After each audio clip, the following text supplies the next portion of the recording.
നമസ്കാരം. Raf talk ഫുട്ബോളിലേക്ക് അവർക്കും സ്വാഗതം. ലാലിഗയിലെ ഒന്നാം സ്ഥാനം ഉറപ്പിക്കാനിറങ്ങിയ FC ബാഴ്സലോണ പൊട്ടിപ്പാളീസായി.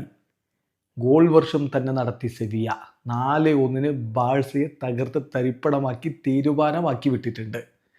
കളിയിൽ സാഞ്ചസും റൊബേറോയും കർബോണയും ആഡംസുമാണ് സെവിയയ്ക്ക് വേണ്ടി ഗോളുകൾ കണ്ടെത്തിയത്. മാർക്കസ് റാഷ്ഫോർഡാണ് FC ബാഴ്സലോണയുടെ ഗോൾ നേടിയത്. ഈ കളിയിൽ ബാഴ്സയുടെ മുന്നേറ്റങ്ങൾ നയിച്ചുകൊണ്ട് റോബർട്ട് ലെവൻഡോസ്കി, ടോഡസ്, ഡാനി ഓൾമോ, റാഷ്ഫോർഡ് എന്നിവരൊക്കെയാണ് ആദ്യ 11-ൽ കളിക്കാനിറങ്ങിയത്. ബാഴ്സയ്ക്ക് തീർച്ചയായിട്ടും തുടക്കം മുതൽ തിരിച്ചടിയായിരുന്നു. റൊണാൾഡോ റൗഹോ വളരെ മോശം പ്രകടനമാണ് അദ്ദേഹം നടത്തിയത്. 13-ാമത്തെ മിനിറ്റിൽ അദ്ദേഹം കൺസീഡ് ചെയ്ത പെനാൽറ്റി അത് ഗോളാക്കി മാറ്റിക്കൊണ്ടാണ് സെവിയ മുന്നോട്ട് കടക്കുന്നത്. അലക്സിസ് സാഞ്ചസ് കൃത്യമായിട്ട് പന്ത് വലയിലേക്ക് എത്തിക്കുകയായിരുന്നു. തുടർന്ന് സെവിയയുടെ രണ്ടാമത്തെ ഗോളിനും അദ്ദേഹത്തിൻ്റെതായിട്ടുള്ളൊരു പിഴവുണ്ട്. ഓഫ് സൈഡ് ട്രാപ്പ് കൃത്യമായിട്ട് അദ്ദേഹത്തിന് ഫോളോ ചെയ്യാൻ പറ്റിയില്ല. അതുകൊണ്ട് തന്നെ റൊണാൾഡോ റൗഹോയുടെ ആ പിഴവ് ഏതായാലും ഒടുവിൽ ഐസക് റൊമേറോയിലൂടെ രണ്ടാമത്തെ ഗോൾ 36-ാമത്തെ മിനിറ്റിൽ കണ്ടെത്തി സെവിയ.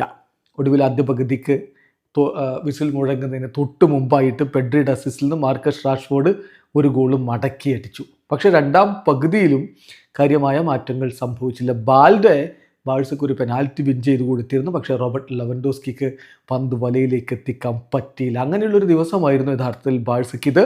അവരുടെ പരാജയം പൂർണ്ണമാകാൻ 90-ാമത്തെ മിനിറ്റിൽ കർമോണ ഗോളടിക്കുന്നു. ഒടുവിൽ അവസാന ഘട്ടത്തിൽ എക്കോർ ആഡംസിൻ്റെ ഗോൾ കൂടി വന്നപ്പോൾ 4-1 വമ്പൻ വിജയം തന്നെ സെവിയ ബാഴ്സയ്ക്ക് മേൽ നേടിയിരിക്കുകയാണ്.